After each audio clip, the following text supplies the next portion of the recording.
Alhamdulillah malam ini juga kita kedatangan teman-teman supporter yang dari Liga 3 juga, dulur-dulur kita dari Pasuruan datang juga. Ini selamat datang juga teman-teman dari Sidoarjo, dari Jember, South Sector juga ada. Kemudian teman-teman dari Kediri perwakilannya ada di sini. Yang dari ini ternyata Arema datang banyak ini, Arek Madura. Selamat datang dulur-dulur dari luar pulau, Kacong Mania.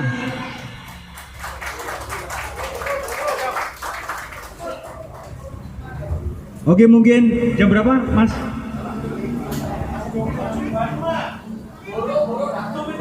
Oh iya, ini teman-teman dari Bojonegoro. Burumania, selamat datang.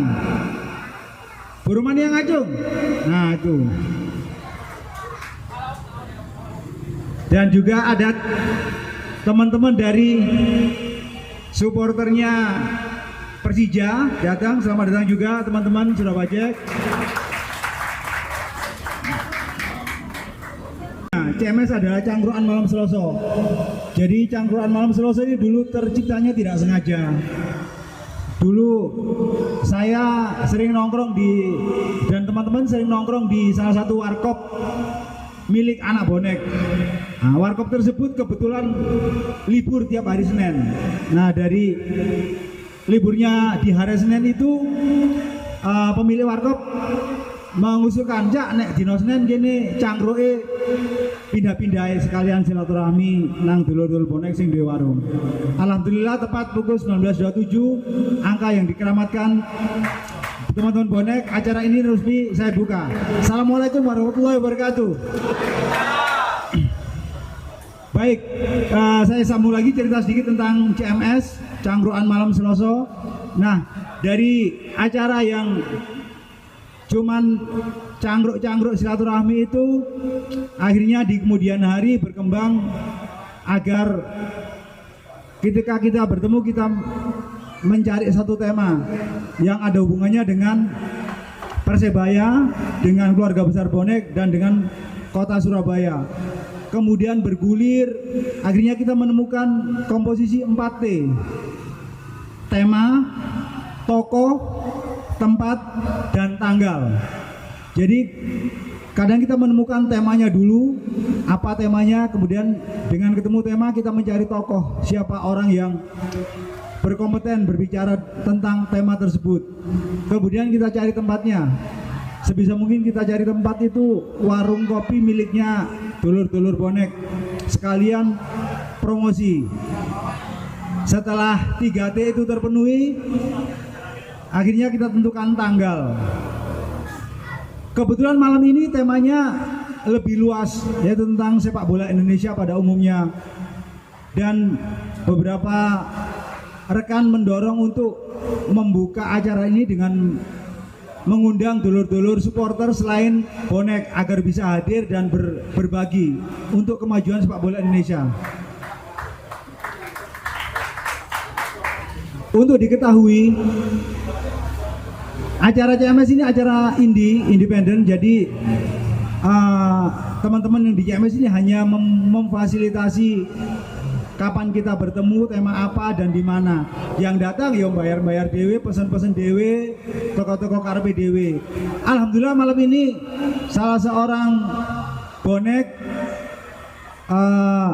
merelakan rezekinya untuk mensupport kita dalam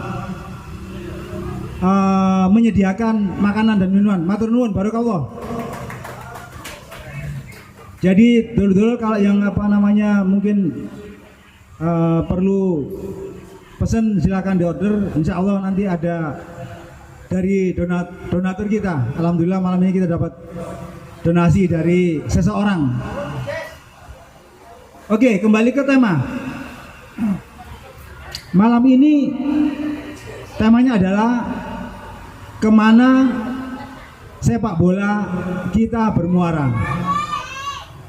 Dengan adanya tema yang sedemikian luas tapi spesifik ini, alhamdulillah kami mendapatkan orang-orang yang berkompeten untuk menjelaskan tentang apa dan bagaimana sepak bola Indonesia saat ini dan kedepannya. Seperti kita ketahui, semenjak kejadian Kanjuruhan 1 Oktober, sepak bola Indonesia sudah tidak lagi sama. Banyak hal yang memang harus dan diharuskan berubah. Bagaimana peraturan itu dibuat sedemikian detail dengan tujuan adanya perbaikan di semua bidang agar sepak bola kita berjalan di tracknya. Apa sih sebenarnya yang dicari dari adanya sepak bola Indonesia ini? Kalau menurut saya pribadi, ujung dan muaranya ini memang bagaimana kompetisi ini memproduksi pesepak bola handal yang bisa bersaing di kancah internasional. Kanjuruhan mengajarkan kepada kita bahwa adanya keributan-keributan yang terjadi di antara supporter itu sangat-sangat menguras energi, sangat menguras pikiran. Bagaimana seharusnya energi positif itu bisa kita gunakan bersama-sama untuk kemajuan sepak bola, habis hanya karena hal-hal yang mungkin bisa diminimalisir. Oke, dulur mungkin cek pendahuluan saya mungkin seperti itu. Waktu dan tempat kami sediakan untuk beliau-beliau yang ada di sebelah kanan kami ini. Perkenalkan, sebelah kanan saya ini Mas Amir Burhanuddin. Beliau sekarang ada di Asprof Jawa Timur. Dan monggo selamat datang Mas Amir. Dan di sebelah kanan Mas Amir adalah naturalisasi dari Sumatera Barat ya. Sekarang sudah jadi warga Jawa Timur. Uda Aroni, selamat datang. Oke, monggo untuk materi pertama. Mungkin bisa Mas Amir atau Mas Roni duluan, nanti kita bisa tektok hal-hal yang bisa ditanyakan. Mengalir begitu aja Mas ya. Monggo Mas, silakan. Assalamualaikum warahmatullahi wabarakatuh. Selamat malam, salam sejahtera untuk kita semua. Yang kami hormati para senior, pegiat sepak bola, fans, supporter dari semua klub yang pada malam hari ini berkumpul. Yang kami hormati Pak Kasat, izin Pak Kasat. Jadi Mas Tulus ini memberikan PR kedua kalinya bagi saya terutama. Mestinya 3. Yang satu kita utang dulu. Yang pertama pada saat Jambore Supporter Jawa Timur di Celaket beberapa minggu yang lalu, dan yang kedua adalah malam hari ini. Ini sudah dilakukan diskusi berhari-hari antara Mas Tulus dengan saya, karena saya tidak menjawab antara ya mau datang atau tidak mau datang. Soalnya nervousnya itu lebih terasa daripada kita duduk di bench ketika tim kita main. Apalagi Mas Amir, sorry, kalau dari belakang kurang kedengaran. Tukar ya? tuker. Kurang ngalai apa bonek iki yo. Nang ini kudune warna ijo, iki anake warna biru ambek orange. Monggo. Apalagi dengan tema yang menurut kami yang pantas untuk membawakan adalah Pak Ketua Umum PSSI atau setidaknya adalah Pak Sekjen PSSI. Tapi karena Mas Tulus menyampaikan panjang lebar dengan beberapa latar belakang, maka akhirnya saya berani dan pada malam hari ini saya datang di kesempatan yang berbahagia ini. Saudara-saudara sekalian yang saya hormati,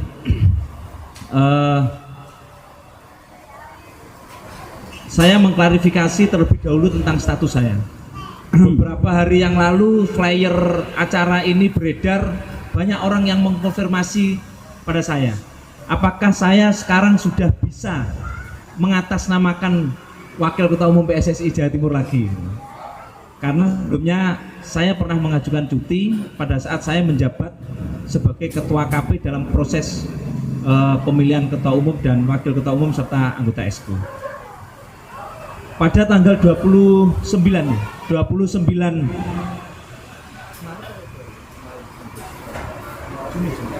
Juni kemarin dilakukan kongres tahunan. Pada saat kongres tahunan itu kami melihat sudah tidak ada lagi agenda yang memerlukan eksistensinya komite pemilihan. Sehingga per 1 Juni kemarin saya menyatakan mengundurkan diri dari jabatan komite pemilihan dan saya memilih aktif kembali di PSSI Jawa Timur dan mengurus klub saya yang sekarang ini sedang persiapan untuk mengikuti kompetisi di Liga 2. Sehingga tadi malam sempat ramai, beberapa hari sempat ramai, termasuk dari EXCO PSSI Pusat sendiri juga menanyakan tentang kapasitas itu. Tetapi lagi-lagi missingnya ada di kesekjenan yang surat saya ternyata tidak di follow up sampai ke forum komite eksekutif. Itu klarifikasi pertama yang ingin kami sampaikan. Yang kedua, saya mulai aktif di PSSI sejak tahun 2011. Bukan suatu cita-cita atau suatu keinginan, tetapi ini juga tiba-tiba saja. Karena saat itu saya diajak untuk bergabung di kepengurusannya Pak Lanyala waktu itu di Jawa Timur sebagai wakil sekretaris 1. Sekretarisnya Pak Munir. Pak Munir ini salah satu tokohnya Persebaya, Mas ya, Pak Munir. Pak Ahmad Munir. Sekarang direktur utamanya Antara, Berita Nasional Antara itu. Nah, 2011 saya wakil sekretaris 1 dan 2013 saya didapuk jadi sekretaris PSSI Jawa Timur. Disitulah saya pertama kali ketemu Mas Roni, karena Mas Roni kebetulan saat itu adalah sekretaris PSSI Sumatera Barat. Ya. Sampai 2017 pemilihan ketua PSSI Jawa Timur terpilih Pak Ahmad Riyad, saya diminta untuk jadi sekretaris lagi. Sampai tahun 2021 pemilihan lagi, saya menyatakan tidak bersedia untuk disekretaris. Akhirnya saya dengan berbagai pertimbangan saya mencalonkan sebagai wakil ketua dan sampai sekarang saya wakil ketua PSSI Jawa Timur. Sekilas tentang diri saya itu. Saudara-saudara sekalian yang ingin kami hormati, yang saya hormati, temanya ini cukup berat, Mas Tulus. Sekali lagi, yang pantas menyampaikan ini adalah Pak Ketua Umum atau Pak Sekjen setidaknya. Tetapi berdasarkan diskusi dengan Mas Tulus, setidaknya secara umum bisa disampaikan. Saya ingin mengajak saudara-saudara semua untuk melihat sepak bola kita 10-13 tahun yang lalu dulu. Yang mungkin sama-sama kita belum pernah tahu saat itu. Saya pun juga tahu. Saya mengetahuinya sepak bola dan PSSI tahun 2011 itu. Sebelumnya ya hanya sekedar nonton TV, nonton Persebaya main. Setahu saya sepak bola itu ya hanya 11 lawan 11 dimainkan dalam waktu 45 menit kali 2. Hanya itu saja yang saya ketahui. Tahun 2026 ini adalah masa transisinya sepak bola. Dari era pengelolaan yang apa adanya menjadi era pengelolaan yang modern. Dari sepak bola full support APBD menjadi sepak bola yang dilarang untuk menggunakan APBD. Tahun 2006 baru dimulai sepak bola modern, liganya dikelola secara modern tahun 2008 itu saya pertama kali 2008 itu saya baru lulus ujian pengacara kalau nggak salah ya. 2008 belum apa-apa. Nah, tahun 2008 itulah yang kemudian para klub-klub sepak bola itu mulai merubah dirinya menjadi badan hukum bisnis. Klub-klub sepak bola profesional yang punya perserikatan dibentuk PT seperti Persebaya ini dibentuk PT, tetapi kepemilikan yang sebenarnya adalah punyanya masyarakat Surabaya yang diwakili oleh klub-klub anggota internal ya, kalau nggak salah. Klub-klub internal yang saham mayoritasnya dikelola oleh pihak swasta dan lain sebagainya. Sama dengan klub-klub yang lain juga. Sama dengan Persib Bandung, sama dengan Persija, sama dengan yang lain-lain. Klub-klub yang berasal dari Galatama juga langsung secara otomatis berubah menjadi PT. Seperti yang sekarang ini berubah menjadi Madura United. Dulu kan dari Pelita Bandung Raya kalau nggak salah ya. Dari Pelita Bandung Raya dan lain sebagainya. Nah, jadi tahun 2008 itulah titik awal pengelolaan liga secara modern. Nah, berjalanlah itu waktu tahun 2009 sampai tahun 2010. 2010 terjadi gonjang-ganjing sepak bola nasional dan itu diawali dari Surabaya sampai berdiri yang namanya PSSI Perjuangan. Tak perlu mesti tahu ini. Tahun 2010. Enggak, saya baru aktif sepak bola 2017 Mas Amir. Monggo diteruskan. 2010. Ada yang namanya PSSI Perjuangan saat itu dideklarasikan di Jalan Kertajaya untuk melawan hegemoninya waktu itu Nurdin Halid. Mohon maaf, ini fakta dan kenyataan yang harus saya sampaikan, yang harus ketahui oleh semua, sehingga semuanya akan tahu sebenarnya sepak bola kita ini pada posisi yang bagaimana. 2010 itu terjadi kongres PSSI, berkali-kali kongres batal terus, mulai dari Riau, Jakarta batal. Kalau nggak salah waktu itu ada Pak Joy Suta dan lain sebagainya, Pak Nirwan Bakri, Pak Arifin Manigoro, Pak Nurdin Halid sendiri yang juga masih berkeinginan saat itu. Dan disitulah pergerakan sepak bola yang betul-betul dimotori oleh para supporter. Jadi yang menurunkan Nurdin Halid saat itu bukan kita anggota PSSI, tetapi turun ke jalan saat itu para fans supporter klub di seluruh Indonesia. Akhirnya turunlah itu. Nah, geser lagi ke tahun 2011 terjadi kongres yang diinisiasi oleh bentukan FIFA. Waktu itu Komite Normalisasi. Kongres di Solo, terpilihlah Pak Johar Arifin. 2011 kan baru kemarin aja kan ini kan ya. 2011. Jadi antara tahun 2008 sampai tahun 2011 praktis PSSI tidak melakukan apa-apa. Praktis tidak ada program yang disusun, kecuali hanya menjalankan aktivitas sepak bola apa adanya, termasuk menjalankan timnas yang apa adanya juga. Karena saat itu memang masih belum memungkinkan PSSI untuk melakukan apa-apa, karena masih ribut tahun 2011. Termasuk adanya kompetisi yang lain saat itu di luar PSSI. Nah, tahun 2011 Pak Johar Arifin terpilih. Sesaat kemudian kompetisinya dualisme, klub-klub sepak bolanya menjadi dualisme, PSSI provinsinya dualisme, sampai PSSI kabupatennya dualisme. Era tahun 2011. Apa yang terjadi? Praktis sepak bola kita juga tidak melakukan apa-apa, PSSI juga tidak melakukan apa-apa, hanya berantem dan berantem. Tahun 2011 kemudian berlanjut berdirinya KPSI dan lain sebagainya itu. Ada ISL, ada IPL, klub-klubnya juga begitu, dualisme dan lain sebagainya. Sehingga puncaknya di Jawa Timur itu. Mohon maaf, Persebaya ada 2, Arema ada 2, Persewangi ada 2, Persenga Nganjuk ada 2, kemudian Persibo Bojonegoro dan Persema Malang itu dipecat dari keanggotaan di era-era itu tahun 2010-2011, berlanjut sampai tahun 2012 sampai tahun 2013. Praktis apa yang dilakukan oleh PSSI terhadap sepak bola tidak ada sama sekali. Lagi-lagi development tidak bisa terjadi saat itu. Tahun 2014 geser lagi ke tahun 2014, terjadilah kesepakatan bersama adanya unifikasi liga. Dapat catatan banyak PSSI dari FIFA, dijalankan satu persatu. PSSI provinsi yang dulu Pengprov berubah menjadi Asprov, PSSI kabupaten kota yang dulu Pengcap berubah menjadi Askap Askot. Karena di dalam otaknya FIFA itu yang namanya pengurus itu sangat personal, sehingga FIFA itu alergi dengan sepak bola yang diputuskan secara personal, maka harus berubah menjadi asosiasi. Maka saat itu pula PSSI Jawa Timur juga melakukan penyesuaian secepat mungkin terhadap perubahan yang ada di pusat. Tahun 2014 seluruh sepak bola, sebelum tahun 2014 itu seluruh sepak bola dikelola oleh pusat. Timnas pusat, profesional pusat, amatir pusat, kelompok umur pusat, semuanya pusat. Sehingga tahun 2014 dibuatlah kesepakatan bersama dalam kongres. Salah satunya adalah unifikasi liga, salah duanya adalah desentralisasi pengelolaan sepak bola. Timnas dan profesional dikelola oleh PSSI pusat. Timnas dan liga profesional dikelola oleh PSSI pusat.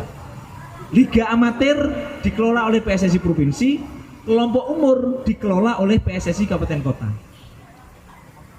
2014. Nah, tetapi perubahan statuta itu tidak serta-merta 2 bulan, 3 bulan bisa langsung diterapkan seluruh Indonesia, lama sekali. Tetapi Jawa Timur saat itu bisa di tahun itu juga langsung melakukan penyesuaian, tetapi di tingkat kabupaten kotanya membutuhkan suatu proses. Nah, sepak bola mulai bangkit karena unifikasi liga tahun 2014. Tapi di Surabaya apa yang terjadi? Masih ramai juga. Ya Mas ya? Masih ramai ya, karena dualisme klub belum selesai saat itu. Masih ada gugatan hukum dan lain sebagainya dan lain sebagainya. Ini tidak hanya di Surabaya, Malang juga terjadi. Di Banyuwangi juga terjadi, di Lampung juga terjadi, di Bekasi juga terjadi, di Jakarta juga terjadi. Tahun 2014. Apa yang terjadi? Ya enggak melakukan apa-apa lagi, hanya menata secara aturan lebih dulu waktu itu. Nah, ini perjalanannya. Nah, 2014 itu berapa tahun yang lalu? 8 tahun yang lalu. Oke. Geser ke tahun 2015. 2015 Kongres PSSI. Terpilihlah Pak Lanyala di Surabaya melalui kongres di Marriott. Di luaran demo juga besar-besaran dan lain sebagainya. Tidak hanya di Surabaya, di mana-mana juga ada demo dan sebagainya. Kongres belum selesai, masih di dalam forum, proses penghitungan belum selesai. Kita sudah keluar surat dari pemerintah bahwa PSSI sedang dibekukan tahun 2015. Apa yang terjadi? Berjalan nih sampai 1 tahun lebih. 2015, 2016. Salah satu korbannya adalah 2016 itu sepak bola Jawa Timur tidak lolos di PON. Karena pelaksanaan praponnya diselenggarakan oleh Menpora saat itu. Karena dianggap Jawa Timur adalah pusat perlawanan saat itu, sehingga Jawa Timur tidak lolos di PON tahun 2016. Pertama kali sepak bola PON Jawa Timur tidak lolos tahun 2016 itu. Lagi-lagi belum melakukan apa-apa ini PSSI. Sepak bola belum apa-apa juga tahun 2016.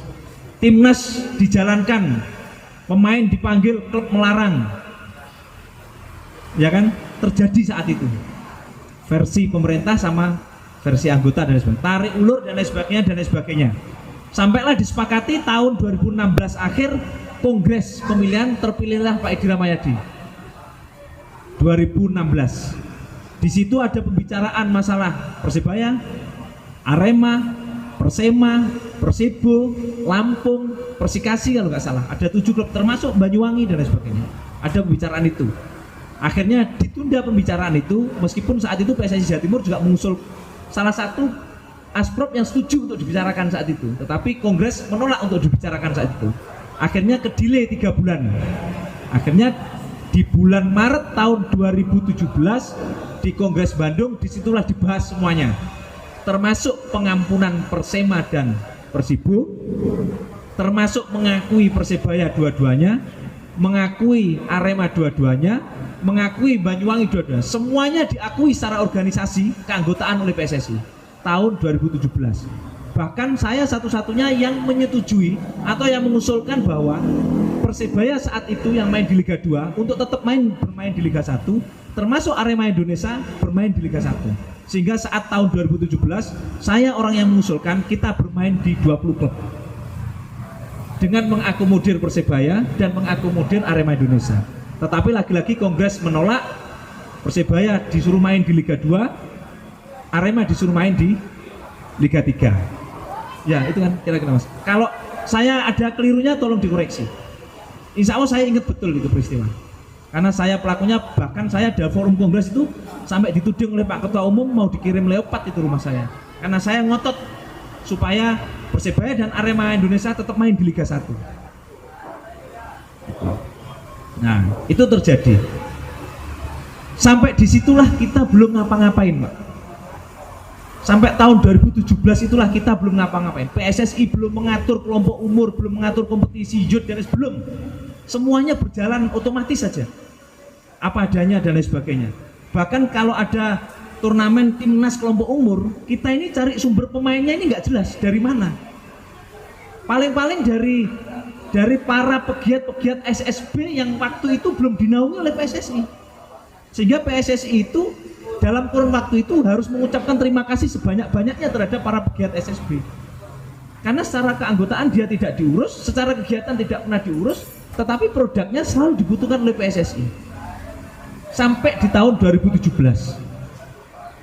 Nah, kemudian tahun 2017 itulah titik tonggaknya kita mulai mereview total sepak bola kita. Mengaudit seluruhnya, baik keuangan maupun kegiatan sampai ke program sampai ke seluruh aturan yang ada di sepak bola Indonesia ini tahun 2017. Ya. Akhirnya tahun 2017 itu kita merumuskan menghapus semua aturan yang ada di sepak bola. Dinyatakan tidak berlaku. Satu-satunya aturan yang berlaku hanya statuta PSSI. Pedoman dasar, pedoman organisasi, peraturan macam-macam semuanya tidak berlaku. Karena kita review total itu. Akhirnya perlahan-lahan mulai tahun 2017 itu disusun. Nah, belum ngapa-ngapain, Pak. Jadi kalau kita kemarin ngapain aja ya, memang belum ngapa-ngapain kenyataannya. Siapa yang salah termasuk saya salah gitu. Tapi keadaannya seperti itu. Ya. Akhirnya kita ketahui itu di akhir 2017 hutang PSSI mulai dari zamannya Pak Nurdin Halid masih ada, total ada 84 miliar. Jadi kalau kemarin sempat dengar hutangnya PSSI itu biasa terjadi dalam perjalanannya organisasi, bukan sesuatu yang negatif, tetapi itu bagian daripada kita untuk mengetahui sekarang ini pada posisi kita yang bagaimana. Tahun 2017 84 miliar kita minusnya. Program tidak ada sama sekali. Kompetisi kita tiba-tiba berubah dari ISL menjadi Liga 1, dari dulu 5 kasta menjadi 3 kasta. Ya itu kajiannya juga nggak terlalu dalam-dalam amat waktu itu. Pokoknya kita berubah aja saat itu. Mindsetnya hanya itu aja. Pokoknya kita berubah. Negara mana yang akan menjadi patron kita nggak ada juga. Pokoknya dari 5 kasta dirubah menjadi 3 kasta. Dulu itu kan ISL divisi utama, divisi 1, divisi 2, divisi 3. Nah, 2017 dirubah menjadi yang ISL menjadi Liga 1, yang divisi utama menjadi Liga 2, yang divisi 1, divisi 2, divisi 3 dilebur menjadi Liga 3, semua berangkat kompetisinya melalui dari asprop-asprop. Nah, itu yang terjadi. Dirubahlah statuta, dituangkanlah itu dalam bentuk statuta tahun 2017. Masih dapat catatan juga perubahan statuta di tahun 2017 itu. Kemudian kita awal 2018 ini titik tonggak yang kedua, karena saat itu terjadi kongres tahunan di SCBD, di SCBD ya di Bandung itu.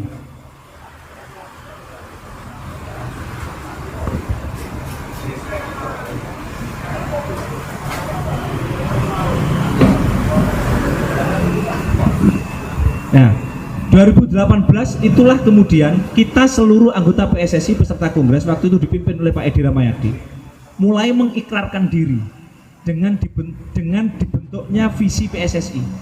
Visi PSSI dibuat untuk tahun 2000 sampai tahun 2045.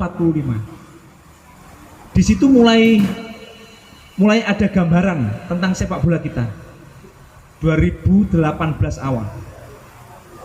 Jadi apa visinya? Visinya adalah sepak bola Indonesia harus menjadi salah satu wajah terbaiknya Republik Indonesia di saat Indonesia 100 tahun memperingati hari kemerdekaannya. Itu visinya. Kemudian dari visi itu di breakdown. Jangka pendek, jangka menengah, jangka panjangnya sampai 2024, 2045. Tahun 2030 itu PSSI mempunyai target kita akan ikut bidding Piala Dunia Senior 2030. Ini adalah salah satu jalan pintas kita untuk lolos di Piala Dunia. Tetapi di tahun 2034 kita harus sudah lolos secara performance gitu lah. Ini tertera di saat Kongres tahun 2018. Jangka pendeknya apa? Jangka pendeknya adalah tahun 2024 besok ini kita harus lolos Olimpiade. Ini dinyatakan di tahun 2018 loh ini. Dinyatakan di tahun 2018. Target kita jangka pendek adalah lolos Olimpiade tahun 2024. Siapa yang main? Kan gitu kan? Siapa yang main? Ya, yang kemarin juara SEA Games ini. Under 24, under 23 lah, usia 23. Supriyadi, Bagas Bagus saat itu. Yang kemudian tahun 2018 mereka ini adalah juara AFF di U16. Ya kan? Nah itu. Kira-kira itu kira-kira. Kemudian program lain apa? Tahun 2018 diputuskanlah kita membangun jalan tol pembinaan usia dini. Karena sudah lama, bukan sudah lama, karena selama ini kita tidak pernah menyusun program kelompok umur, organisasinya belum diatur, kompetisinya belum diatur. Kalau kita mulai dari nol, maka kita akan lambat untuk menuju ke tahun 2024. Maka diputuslah saat itu kita membuat jalan tol yang namanya Elite Pro Academy. Yang namanya jalan tol, yang namanya Elite Pro, maka harus klub-klub tertentu yang bermain di kompetisi itu. Jalan normalnya apa? Jalan normalnya ya U17, U15, U13 Suratin itu. Jadi dipilihlah Elite Pro Liga 1, U16 dan U18 inilah yang akan ada. Tahun 2018 pertama kali Elite Pro digelar dengan volume pertandingan yang memenuhi syarat, dirasa cukup, durasi waktunya cukup, sehingga anak-anak ototnya oke gitu kan, visi bermainnya oke dan lain sebagainya. Tahun 2018 dilaksanakan ini. Akhir 2018 ada rame-rame lagi. Ada kasus Banjarnegara, Esko ditangkap dan lain sebagainya, kasus mafia bola dan lain sebagainya. Nyaris sepak bola kita berhenti lagi saat itu. 2018 akhir sampai 2019. Kemudian memaksa para anggota PSSI untuk melakukan kongres luar biasa lagi. Jadi ribut-ributnya tadi mulai 2011, 2013, 14, 15, 16, 17, setelah 18, 19 ribut lagi kita. Bubar lagi semuanya. Terpilihlah Pak Iwan Bule 2018. Elite Pro Academy dijalankan, tetapi tidak seperti tahun 2018. Kompetisi berjalan tahun 2019. Liga 1, Liga 2, Liga 3 mulai di-create gitu, jalan. 2019 November Kongres. Terpilihlah Pak Iwan Bule. 2020 kita kena pandemi. Nyaris sepak bola kita nggak ngapa-ngapain lagi. Sampai 2021, setahun kita berhenti total. 2021 kita mencoba memulai dengan ala kadarnya. Saono-onoe wis. Sponsore ya saonoe, kabeh saonoe, terutama amatir ya saono-onoe. Saat itu pokoknya motivasinya adalah pokoknya sepak bola main aja dulu. Main aja dulu tanpa penonton, enggak apa-apa wis, kan gitu kan. Pokoknya main. 2021 jalanlah itu.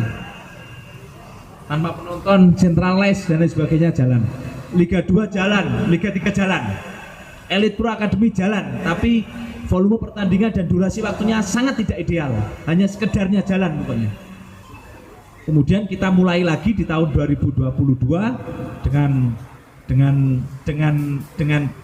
mulai mengisi development yang kita masukkan gitu. Mulai disusun lagi, mulai PSSI pusat akan menjalankan apa, provinsi apa, kabupaten kota menjalankan apa dan lain sebagainya itu. Nah, baru dimulai belum selesai di tengah musim terjadilah kasus Kanjuruhan Oktober 2022, nyaris berhenti lagi gitu kan. Dan kemudian mencoba dengan berbagai kekuatan yang sisa itu kita menjalankan, hanya bisa dijalankan di Liga 1 itu pun masih batasan penonton yang sangat terbatas, semuanya serba ketat dan sebagainya, lahirlah Perpol dan sebagainya, itulah yang menuntut semuanya untuk berubah. Liga 2 berhenti, Liga 3 beberapa provinsi stop, Suratin stop, amatir stop, semuanya stop, tidak bisa jalan. Dan terjadi kongres lagi, rame-rame lagi, kongres lagi. Jadi itulah perjalanan sepak bola kita. 13 tahun sebenarnya kita belum ngapa-ngapain. Jadi turunannya adalah tahun 2018 yang merubah tadi itu, kita mulai menata yang namanya SSB, akademi dan lain sebagainya. Mulai menata. Di Jawa Timur kebetulan itu sudah kita tata, dan baru tahun ini kita merumuskan kurikulumnya. Sepak bola Jawa Timur. Yang kami berharap di tahun depan ini kita sudah bisa mengatur kompetisinya. Setelah organisasinya kita atur, kurikulumnya kita atur, setelah ini kita harus merumuskan kompetisinya. Karena anak-anak ini harus bermain gitu, tidak hanya latihan saja. Nah, apa yang membanggakan dari semuanya itu? Yang membanggakan adalah Persebaya Surabaya. Karena Persebaya Surabaya ini mampu bertahan dengan terpaan apapun dan situasi apapun yang terjadi. Kompetisi internal di Surabaya, di Persebaya, kelompok umurnya tetap jalan. Bayangkan sepak bola Indonesia, bayangkan timnas kelompok umur Indonesia ini kalau tidak ada kompetisi internal di Surabaya. Terbukti kok berapa ini anak-anak ini yang main di sana semua.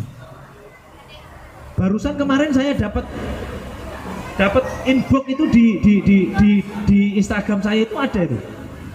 Surabaya itu 20 anggota ya. 20 anggotanya itu menjalankan kompetisi kelompok umur. Main tiap Sabtu Minggu. Ya memang itu idealnya. Selama berapa lama gitu kan? Ya setidak-tidaknya 8 bulan. Setiap minggu bermain selama 8 bulan. Maka anak-anak itu akan bermain 32 kali sampai 40 kali. Itulah idealnya menit bermainnya anak-anak di bawah usia 16 tahun. Standarnya FIFA seperti itu. Nah, ini yang kemudian menjadi PR kita semua. Jadi sepak bola Indonesia dan PSSI ini bertaruhnya itu tidak dengan program yang kita susun, tetapi bertaruh dengan harapannya masyarakat. Harapannya masyarakat terhadap sepak bola di Indonesia ini sangat besar sekali, melebihi segala daya dan upayanya PSSI sendiri untuk melakukan sesuatu. Sehingga seakan-akan capaian-capaian yang dilakukan oleh PSSI ini belum berarti dan belum menjawab sedikit pun harapannya masyarakat. Sebenarnya kalau mau diteliti faktanya, dengan keadaan persepak bolaan kita yang tadi saya sampaikan, dengan kita belum ngapain apa-apa gitu kan, baru tahun 2018. Memangnya kemarin kita juara SEA Games itu bukan buah dari tahun 2018. Itu anak-anak yang main di EPA tahun 2018 semua kok. Skuad kita SEA Games kemarin yang emas itu adalah anak-anak yang bermain di EPA tahun 2018. Sehingga jangan pernah bermimpi 5 tahun yang akan datang kita mau juara apa kalau hari ini kita tidak melakukan apa-apa untuk kelompok umur itu. Sama halnya, dan itu sudah terbukti. 2018 kita melakukan seperti itu, hasilnya 2023 ini kita juara SEA Games. Nah, jadi sekali lagi, sepak bola kita ini faktanya masih seperti ini, keadaannya masih seperti ini. Jangan jauh-jauh dibandingkan dengan Eropa, dengan Asia Pasifik. Bandingkan saja dengan tetangga kita, Thailand sama Vietnam. Dari berbagai kajian, kita ini terlambat 8 tahun dengan mereka. Baik liganya, baik youth development-nya dan lain sebagainya. Tahun 2018, 1 tahun itu PSSI melakukan banyak hal. Selain merancang EPA, kita melipat gandakan jumlah pelatih kita. Sehingga saat itu kita pertama kali melahirkan pelatih profesional, 20 pelatih profesional yang salah satunya sekarang berada di Persebaya Surabaya. 20 orang lagi akan kita lahirkan di tahun ini. Di mana Singapura yang negara sekecil itu jumlahnya yang A-Pro itu sudah 3 kali lipat dari jumlahnya Indonesia. Sepak bola kita itu.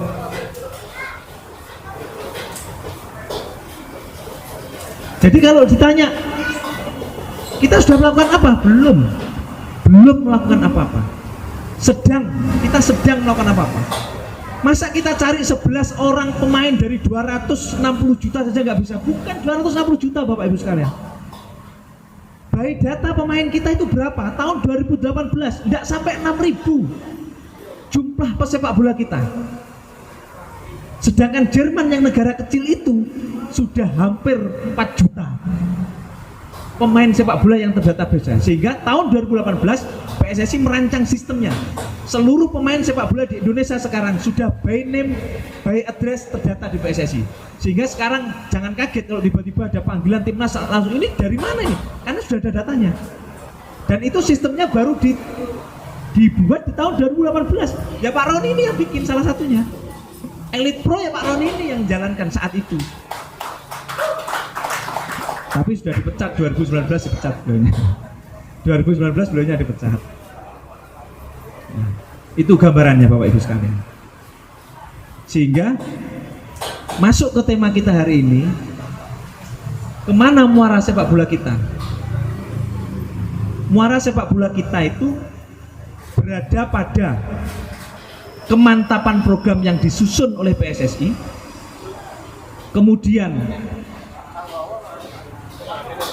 campaign secara positif terhadap sepak bola, dan perubahan perilaku seluruh stakeholder sepak bola. Kami pengurus harus berubah, klub harus berubah, PSSI provinsi berubah, ASKAP berubah, termasuk supporter berubah untuk sepak bola Indonesia. Karena zamannya kita sudah harus melakukan percepatan. Yang namanya percepatan Mbak, sudah nggak cukup kita berlari. Kita ini harus sudah naik pesawat yang 4 mesinnya harus nyala semua ini Pak gitu.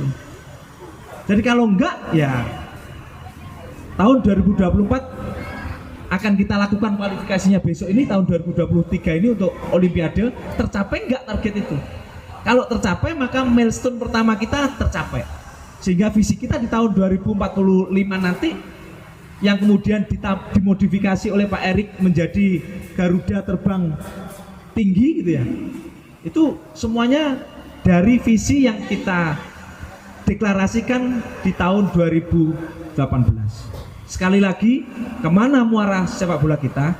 Lagi-lagi kita bertarung dengan persepsi. Ketika kita mempersepsikan sepak bola kita ini secara positif, insya Allah sepak bola positif.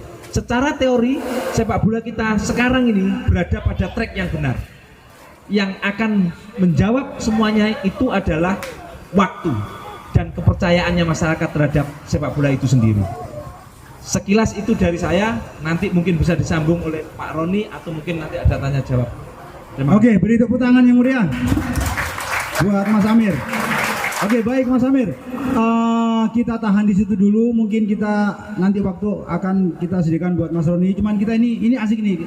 Sebenarnya kita membahas dari tahun 2011 sampai 2023. Ini kita jadikan satu subtema dulu ya, nanti sebelum kita ke Mas Roni. Jadi ada yang pernyataan jujur dari narasumber pertama kita bahwa kita belum ngapa-ngapain, kita jalan di tempat karena berbagai alasan, berbagai sebab segala macam. Dan kemudian by data juga kita bisa membandingkan negara Jerman yang penduduknya cuma 84 juta, itu warganya yang menjadi pesepak bola profesional. Iya, maksudnya pesepak bola profesional itu 4 juta.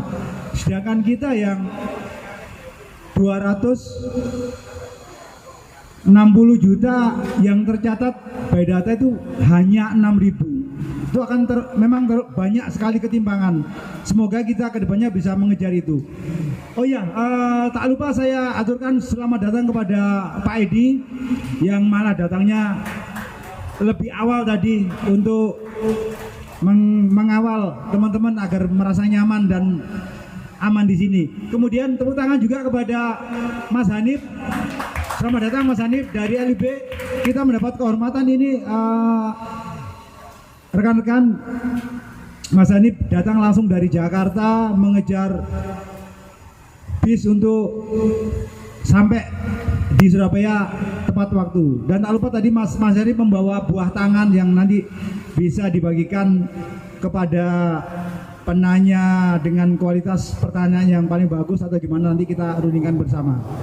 Oke, sebelum kita ke tema Mas Roni, mungkin ada yang mau ditanyakan atau didiskusikan sebelum kita menginjak ke tema selanjutnya. Dan selamat juga buat tuan rumah ini Cak Jong yang barusan ngunduh mantu ini ya. Semoga menjadi keluarga yang bahagia, mawaddah warahmah. Kembali ke tema kita, ada yang mungkin ditanyakan atau didiskusikan. Selamat datang juga Pak Lut dari Ultras Gresik.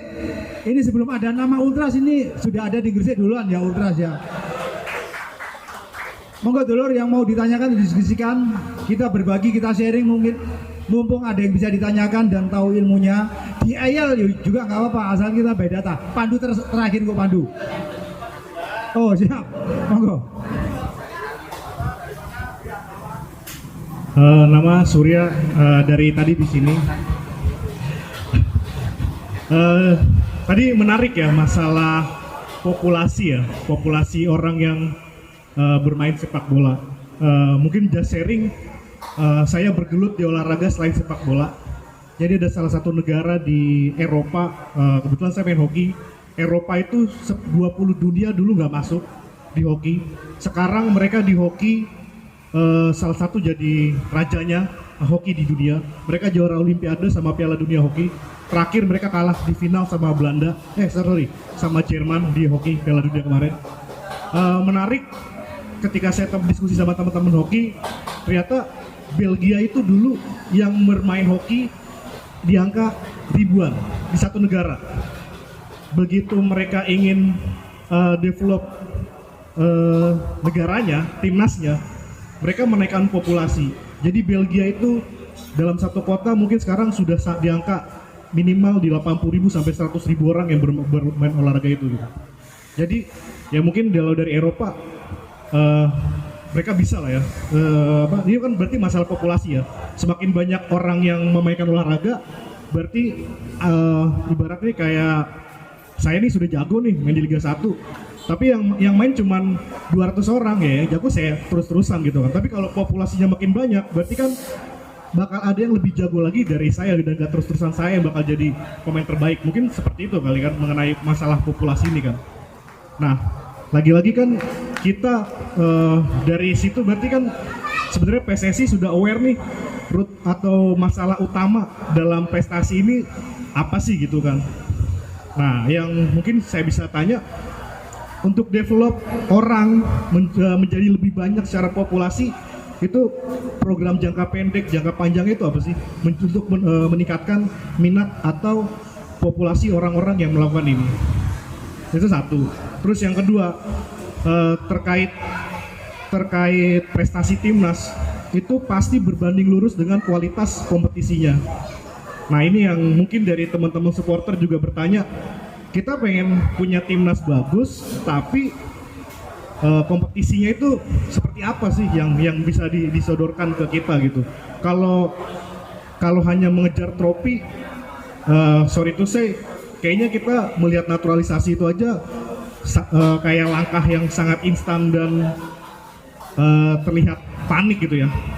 Tapi pun juga naturalisasi, kelas pemainnya pun juga sebenarnya nggak, ya kalau mereka masuk di Eropa pun juga di liga Liga 2 atau Liga 1-nya Eropa gitu kan. Nah itu yang kita lihat jangka pendek, jangka panjang yang ingin di apa ya? Kalau tadi kan bilang masalah populasi, berarti kalau saya lihat sih dari tadi diskusi bahwa PSSI sebenarnya tahu nih permasalahan utama tuh ada di populasi orang yang memainkan olahraga tersebut gitu kan. Gimana kita mau cari timnas bagus kalau SDM-nya aja nggak ada gitu. Nah kalau kita compare dari tadi yang saya bicara masalah Belgia ya, mereka tuh negara makmur. Mungkin dulu waktu mereka olahraganya sedikit punya lapangan yang proper hanya ya mungkin 5 lapangan dalam satu provinsi gitu. Tapi ketika negara maju dan kaya itu kan secara development pengeluaran kayak fasilitas, lapangan segala macam penunjangnya dan lain-lainnya, mungkin mereka meningkatkan juga di situ gitu. Nah ini yang pengen saya tahu nih kayak dari PSSI ini seperti apa gitu terkait itu. Apa mau didesentralisasikan ke tiap provinsi atau nanti ke lain-lainnya gitu. Cuman kan sekali lagi ya masyarakat juga harus sadar bahwa dari sekian banyak populasi yang bisa masuk ke profesional itu kan cuma 1% ya. Ini saya kutip dari diskusinya Ganesha waktu di podcast. Nah itu yang katakan sepak bola nggak cuma masalah kamu bisa jadi pemain top profesional, karena di olahraga itu kita diajarin kita menghadapi kekalahan seperti apa. Apalagi sekarang era sosial media, menghadapi caci maki supporter dan lainnya, itu kan banyak sedikit pengaruhnya terhadap pengembangan sepak bola kita. Terima kasih sih dari saya. Monggo Mas Samir. Oke Mas. Jadi yang saya sampaikan tadi kaitannya dengan data itu tadi kaitannya dengan pemantauan. Jadi banyak pemain-pemain sepak bola kita itu yang tidak terpantau saat itu. Baik dia bermain di mana, berapa kali, itu tidak terpantau. Tetapi sejak 2018 itu seluruh anak yang bermain sepak bola, tidaknya yang bermain dalam kompetisi resminya PSSI itu terpantau. Karena memang sudah kita siapkan sistemnya, sistem informasinya sudah kita siapkan. Sistem informasi administrasi PSSI itu ada, siap itu. Jadi si A ini mulai umur berapa bermain dan mulai kapan dia ikut kompetisi, kompetisinya apa saja. Ini akan terpantau terus ini. Nah, sehingga secara jumlah mulai banyak itu database-nya, dan secara kompetisinya terpantau juga. Nah, itu program yang sudah dicanangkan dan sekarang sudah berjalan terus. Sekarang sudah melebar sampai ke semua, terutama ini kelompok umur, terutama kompetisi kelompok umur yang dilaksanakan di luar PSSI. Contoh ya, top score, Danone gitu kan, atau apalagi yang populer. Ini Brispi atau apapun lah, atau di pendidikan atau Galasiswa dan sebagainya. Ini sebisa mungkin kegiatan-kegiatan itu bisa diketahui oleh PSSI sehingga pesertanya dapat dipantau. Caranya bagaimana? Ya diregisterkan ke sistemnya PSSI. Termasuk yang paling baru kemarin Liga Santri. Liga Santri itu seluruh siswanya juga terregister di PSSI, sehingga tidak hanya jumlah yang kita ketahui, perpindahan anak dari SSB mana ke mana akan diketahui, dari klub mana ke klub mana akan diketahui, berapa lama anak ini bermain, berapa kali anak ini bermain akan diketahui. Itu pengaruhnya kepada Dirtek nanti dalam pemanggilan timnas itu. Oh, anak ini bermain di kompetisi ini bermain terus. Nah, ini potensi anak ini dipanggil. Tapi kalau ada anak meskipun mainnya bagus, tidak pernah ikut kompetisi, hanya sekali daftar, nggak terpantau lagi, nggak akan dipanggil anak ini. Nah, ini sudah dilakukan Mas, sejak 2018 dibuat oleh PSSI ini, bahkan sekarang mulai ke PSSI Kabupaten Kota.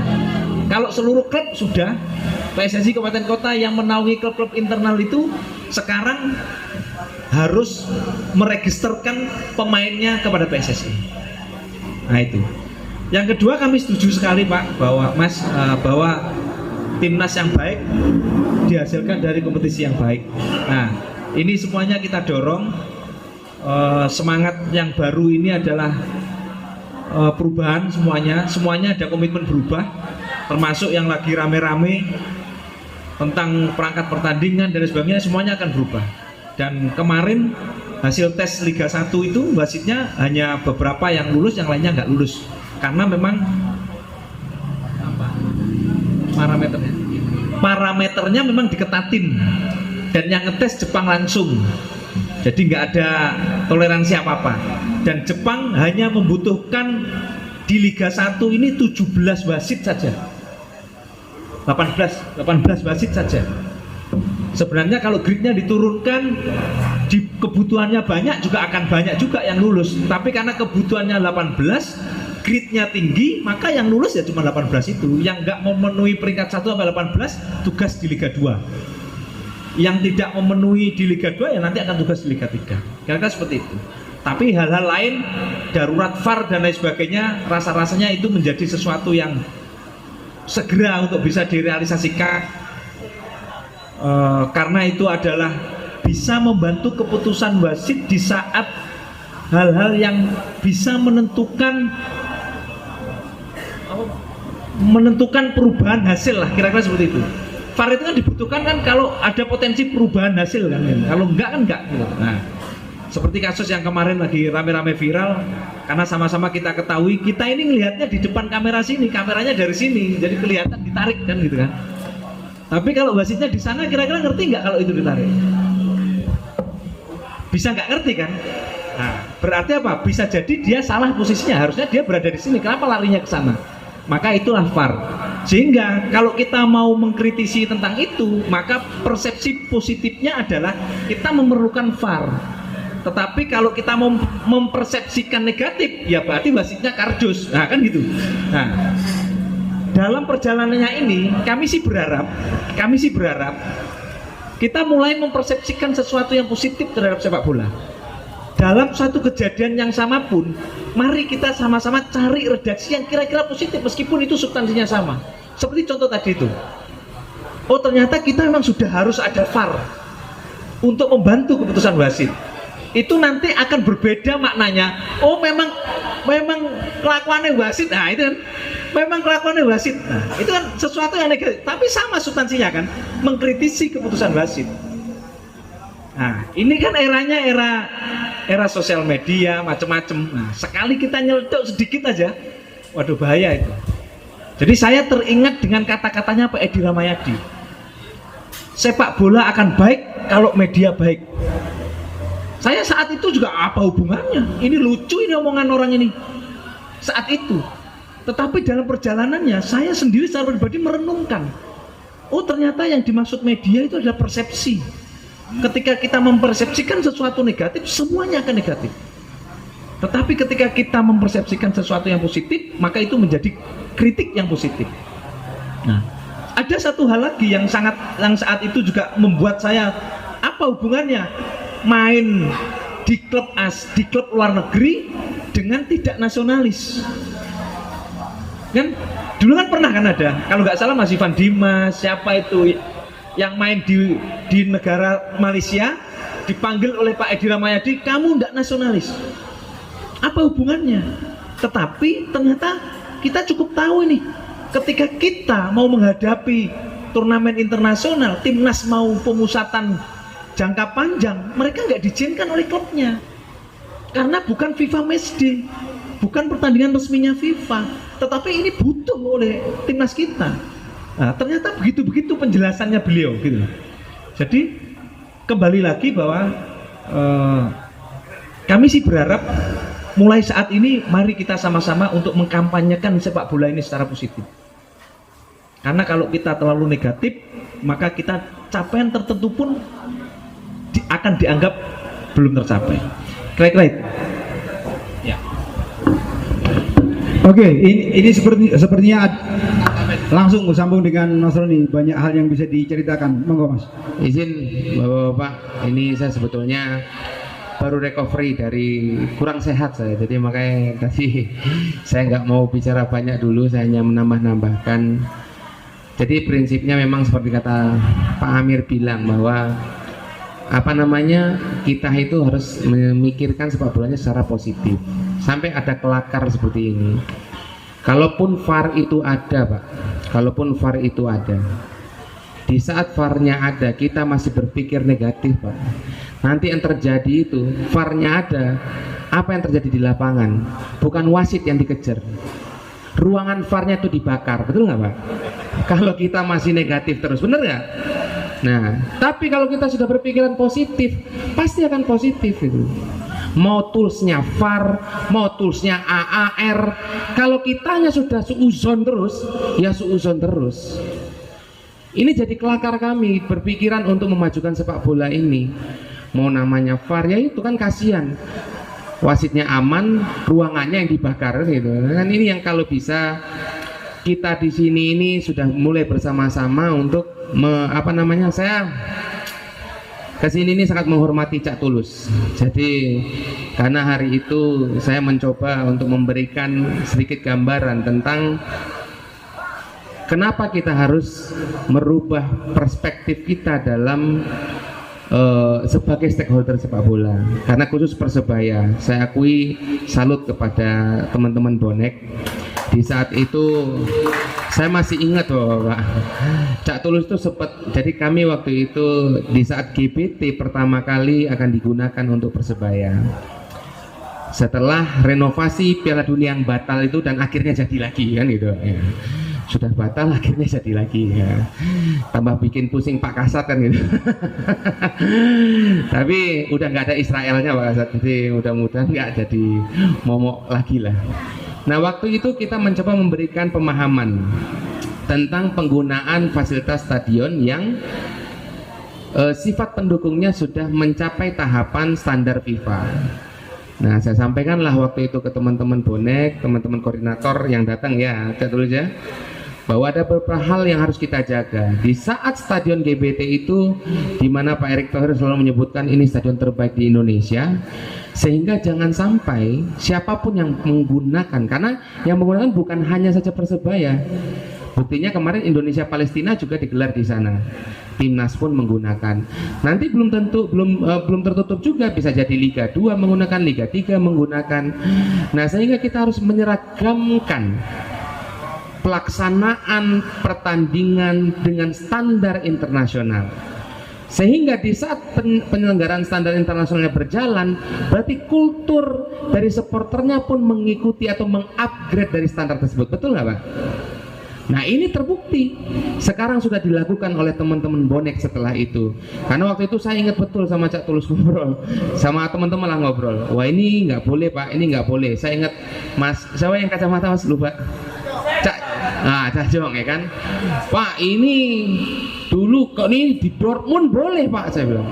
Itu kesalahannya Mas. Persebaya nggak main di Liga Jerman. Iya, kalau Persebaya main di Liga Jerman, ya silakan aja. Karena sifat Liga Indonesia punya regulasinya, AFC punya regulasinya, ini yang harus kita ikuti. Ada yang namanya stadium regulation, ada namanya safety security regulation dan lain-lainnya.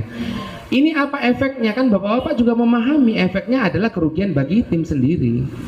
Nah saya sampaikan lah waktu itu ke Cak Tulus. Akhirnya Cak Tulus pick up waktu itu. Mohon izin saya mau bicara. Wah kalau seperti ini Mas, kita sudah tidak boleh, kita tidak bisa lagi jadi bonek. Stres saya. Wah marah nih kayaknya Cak Tulus. Tapi bahasa setelah itu tidak. Tapi kita akan berubah. Maka tepuk tangan dulu untuk bonek. Dan ini dibuktikan Bapak-bapak. Di saat saya juga memberikan apresiasi kepada Panpel Persebaya, di sini ada Mas Alek juga yang memberikan inovasi-inovasi. Contohnya sekarang sudah ada tribun keluarga dan lain-lain. Dan dengan fasilitas pendukung stadion seperti GBT itu, mungkin belum memang senyaman nonton di mana namanya Etihad Stadium atau Old Trafford di Manchester. Tapi setidaknya bapak-bapak sudah merasakan bagaimana kenyamanan di stadion yang berstandar internasional dengan tampilannya, betul nggak Pak? Tampilan rumput yang bagus, tampilan fasilitas yang ada, dan sekarang udah tidak gelap, di mana-mana sudah ada lampunya, betul kan Cak Tulus ya? Nah ini yang tadi yang saya sampaikan kepada dari awal. Di saat kita berpikir positif terhadap sepak bola, semuanya akan jadi positif. Nah, termasuk tentang tools-tools tadi itu, ini saya hanya menambahkan saja, karena saya di sini juga karena Pak Amir tadi dari awal sudah panjang lebar menjelaskan hal-hal yang sudah fundamental lah, fondasi dari sepak bola Indonesia. Nah, saya menambahkan Mas Surya ya, Mas Surya. Saya juga pernah punya pengalaman. Australia itu sepak bolanya bukan olahraga pertama. Ya, olahraga pertamanya namanya adalah footy, Australian Football Rules, yang bisa ditendang, bisa dilempar. Yang keduanya itu rugby, ketiganya itu kriket. Nah, baru keempatnya sepak bola. Jadi selama ini timnas Australia itu diisi oleh pemain asing. Karena hampir semua pemainnya tidak besar dan bermain di Eropa, Mark Viduka, Harry Kewell dan lain-lainnya. Tapi pemerintah Australia dan juga PSSI-nya mencoba untuk merubah itu dengan mereformasi, membuat aturan yang baru. Nah, itulah kurang lebih apanya. Jadi ini yang sedang dilakukan PSSI juga sekarang dengan semangat yang Pak Erick Thohir sampaikan juga. Semoga hal ini bisa diikuti oleh semua stakeholdernya. Stakeholder utama sepak bola itu siapa, Pak? Supporter. Boleh kita ngomong penonton? Boleh. Karena penonton belum tentu supporter, ya kan? Supporter sudah pasti penonton. Dari 50.000 kapasitas GBK, supporter kurang lebih 30.000, ada 20.000 space lagi yang harus kita reach atau kita capai untuk bisa memenuhi itu, yaitu siapa? Penonton. Nah, ini kalau di saat stakeholder utamanya sudah berpikiran maju dan selalu beranggapan bahwa sepak bola ini adalah tontonan yang menarik, ini ya saya yakin kedepannya sepak bola Indonesia akan lebih baik. Mungkin itu yang bisa saya tambahkan sambil kita berdiskusi yang lain-lainnya. Silakan Cak Tulus. Tepuk tangan buat Mas Roni ya. Saya kira tadi itu beliaunya masih dalam taraf pemulihan, tapi suaranya tetap menggelegar ya. Semoga ini menjadi pertanda baik buat Mas Roni pribadi dan juga perkembangan sepak bola Indonesia pada umumnya. Oke, monggo kita lanjut kepada penanya selanjutnya. Mungkin ada yang mau ditanyakan, didiskusikan. Oke, monggo tuan rumah. Assalamualaikum warahmatullahi wabarakatuh. Saya mau tanya yang di sebelahnya Pak Amir, Pak siapa itu? Pak Roni. Terima kasih waktunya. Begini Pak, sekarang kan liga udah dimulai. Yang saya tanyakan simpel aja.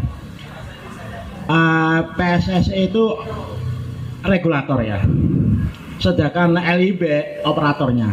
Tapi sekarang regulatornya itu yang membuat LIB juga, terbukti dari regulasi tentang larangan tamu away ke stadion tamu ya. Itu aneh bagi saya, regulator merangkap operator. Terus alasan sekarang yang kedua, kenapa selalu ketum itu si Erick Thohir itu bilang kalau kita berantem sama supporter sanksinya dari FIFA, sanksinya FIFA. Bosen Pak, bosen. Kita itu supporter udah dewasa, kok diancam-ancam kayak anak TK gitu loh. Padahal kita